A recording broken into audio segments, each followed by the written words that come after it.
So, how can a goal be 6 feet offside in overtime? I'm still kind of fuming about this one, and so we had to bring in our rules expert, color commentator, Lindsay from PW Central, because I don't know. Lindsay, hi, can you clarify any of this for us? No, I'm the wrong person to ask. I just thought it was obviously offside. So, you just rewatched the game, kind of, to have an initial reaction. Some of the camera angles weren't there, but like, what just dum da dum watching the game, what was your reaction? I mean, I didn't see it originally, but then when they showed the replay, I was like, oh, okay, that's coming back.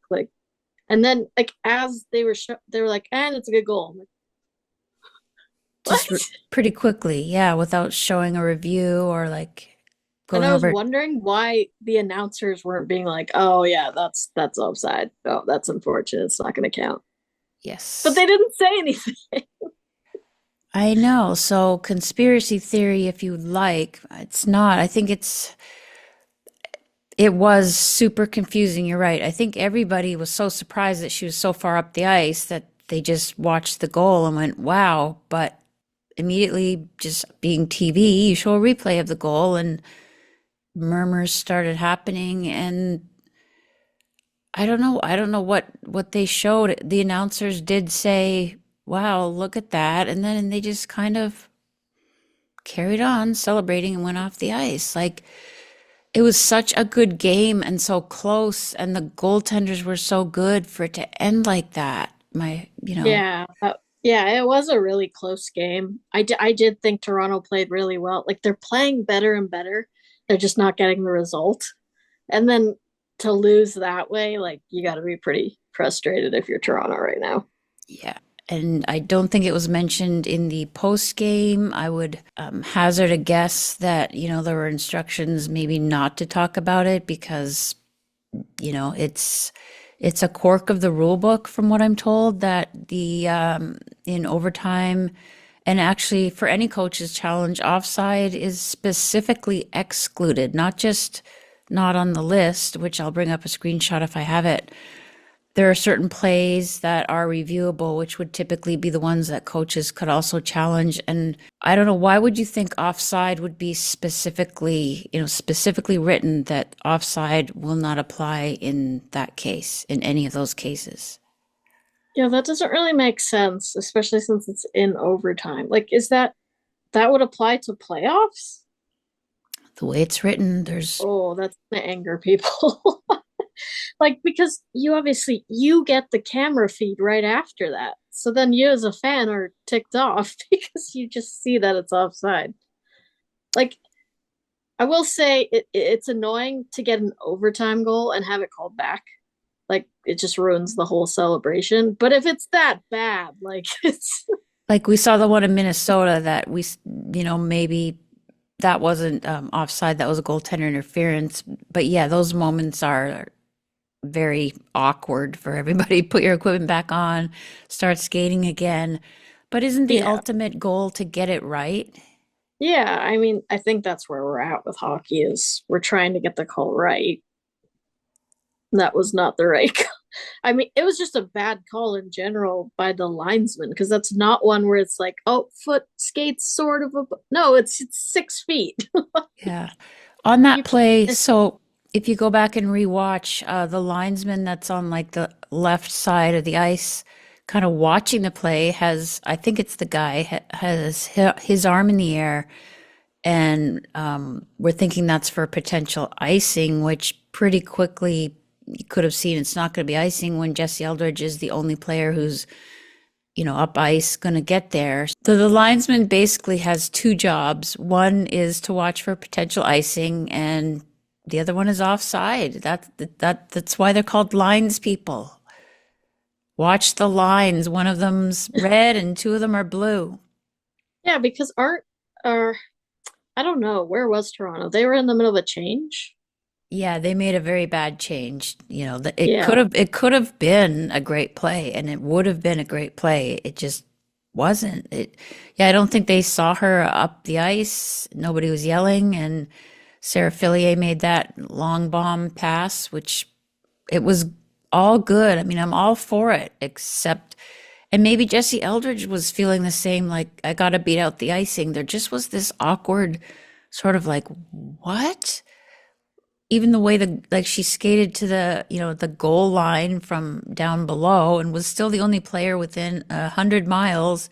So you're thinking maybe should Kristen Campbell have poked it, but then they would have been like one-on-one for a good 30 seconds before the Sceptres decided to get on the ice.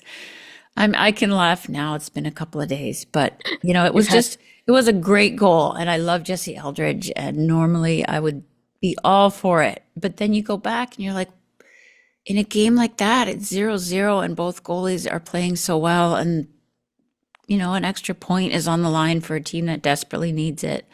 That's kind of where I land. Like, don't they want to get it right? Yeah, I feel like they'll probably change that rule because fans are not going to like that at all, especially in playoffs. You're going to get a game that you just know that's going to happen. Like the problem I had was I thought they said we're going to review. So that I thought they did review it, which is way worse than just missing it the first time. So like they should have clarified that they didn't review it.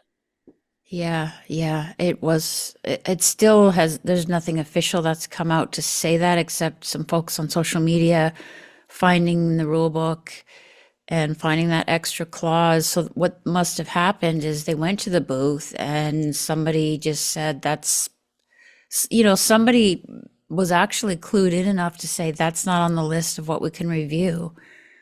So they didn't really even have to do the big formal, goal, no goal. It was just the It signal on the ice is, they're gonna have to fix that. I don't but like that. but imagine, here's the other thing, if they do fix it, how then do you feel if you are Toronto that was robbed of that point by a rule that they then realized needed to be changed? And like I mean future teams will correctly, that's kind of part of the sport.